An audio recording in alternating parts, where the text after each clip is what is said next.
morning, everyone. It is Tuesday, August the 3rd, 2021. I took a little time off yesterday to celebrate another trip around the sun. So, for all of those folks that sent uh, happy birthdays, etc., thank you very much.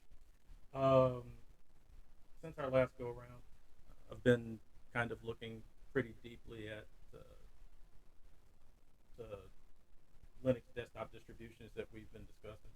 Um, been spending a lot of time with the latest version of uh, Mint Linux or Linux Mint, depending on how you want to pronounce it. And it is nice. It does run very smoothly. It's very customizable.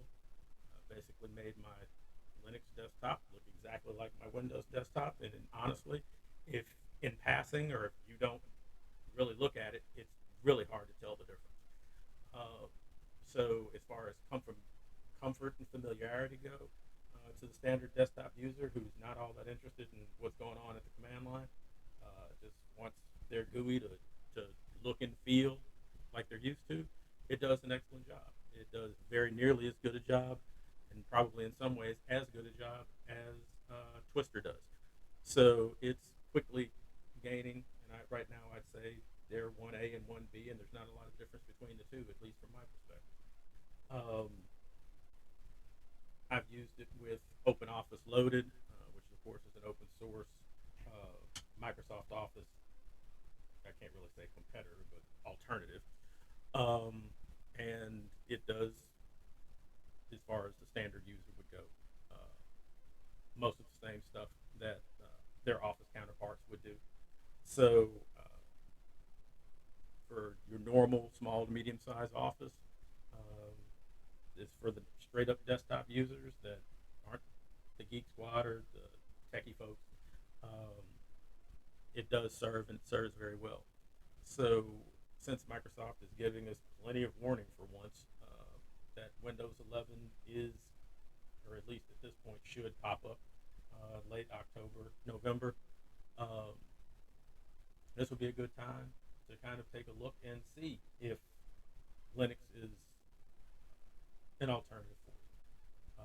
A lot of people aren't going to be able to move to Windows 11 because of the hardware constraints, and support for Windows 10 uh, just isn't going to last that much longer. Probably another 18 to 20 months, and you'd be surprised how fast that goes. So this might be a really good time to take a look. Mirror one of your desktops or one of your laptops if you have a spare, and have your folks come in, make it as identical as possible, copy all the files over, have at it. See if it's something that you would be interested in moving to.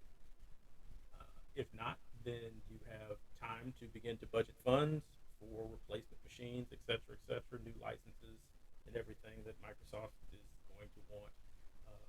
Though I should say that if you have a good Windows 10 license and you go to Windows 11, your Windows 10, matter of fact, I think all the way back to Windows 7 licenses will work. So there's not necessarily extra money to be spent in licensing. Um, and as far as Windows 11 itself goes, I've loaded it on two laptops that I use on a daily basis. Not my main laptop, not that brave, but two other laptops that I do use on a daily basis. And so far, haven't had any real problems with it since it got out of preview and into beta. A lot of the functionality was put in for the beta release.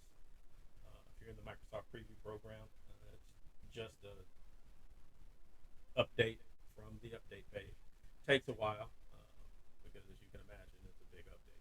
But so far, Wi-Fi for external Wi-Fi, USB Wi-Fi devices has popped in, and it works pretty well. I probably put in four separate USB 5 gigahertz Wi-Fi devices from four different makers, probably the same chipset or at least similar, but and they've all picked up quite nicely. Uh, didn't have to go hunt for drivers or anything like that, thank goodness, and began to work, and everything was fine. Um, it seems to be pretty good about going back to legacy applications. I haven't run into any real problems with applications not running in Windows 11. All the functionality seems to be there. There doesn't seem to be a lot in the way of crashing. I haven't really given it a big spreadsheet or pivot table or anything like that to deal with, so we'll see how that works. But aside from that, it seems to be running quite nicely. As I said, for once, Microsoft actually is giving us plenty of warning so we can all look at our options, get with your IT people or whatever company does your IT work, and have them do an analysis for you. Let's see which one of these things that you want to deal with. If anybody has any questions, feel free to drop a line, either ken at or info at jesteritconsulting.com, or drop something down in the comments. Have a great day, and if you have any questions, please let me know.